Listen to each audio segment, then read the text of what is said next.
So if you owe money to the IRS, you probably have an idea in your head how much that might be, but you might owe more than you think. In fact, your actual debt could be significantly higher than what you think you might owe. Here's why. My name is Daniel Kotz. I'm a licensed tax attorney. Dealing with the IRS is what I do. My clients and colleagues refer to me as the IRS bouncer. I step in and protect people in all 50 states from the IRS, keeping them away much like a bouncer in a club. The IRS bouncer is not an official title. I don't have a position of any kind with the IRS or U.S. government. So if you're being pursued by the IRS, check out my law firm in the description, give me a call, set up a time to meet, or check out the rest of my content. Today I'm going to explain why your IRS tax debt could be much larger than you think. First, if you didn't file your taxes on time, the IRS is going to hit you with the failure to file penalty.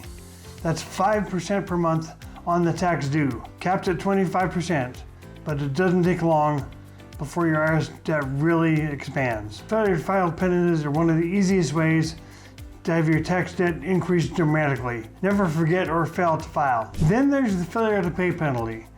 If you filed your return but didn't pay with the return, they're going to add on 0.5% per month.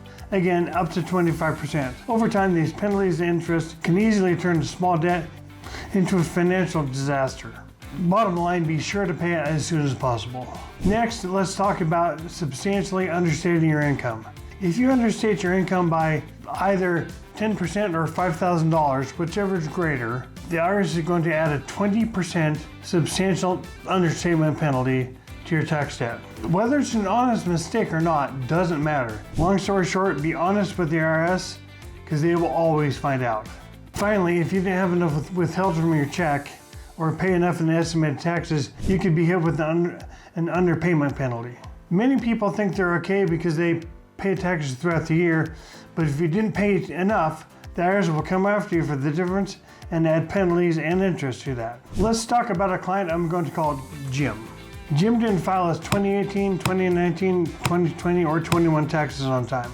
When he finally got around to filing in 2025, Jim had been assessed penalties for both failure to pay and failure to file. The failure to file penalty, as I mentioned, is 5% of the tax you owe per month, up to 25%. So for all those years he was missing, Jim added 25% in 5 months. In addition, the failure to pay penalty is 0.5% per month, again capped at 25%.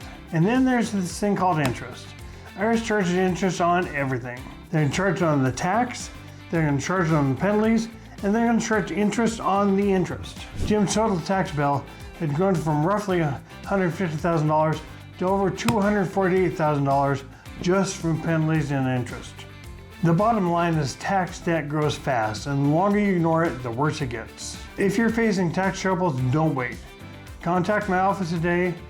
Let's find a solution before your tax debt gets even bigger. If you have more questions, contact my law firm in the description or check out the rest of my content. No matter where you're located across the IRS, I can step in as your bouncer and protect you from the IRS. Contact Kotz Law today. Let's start building a defense against the IRS.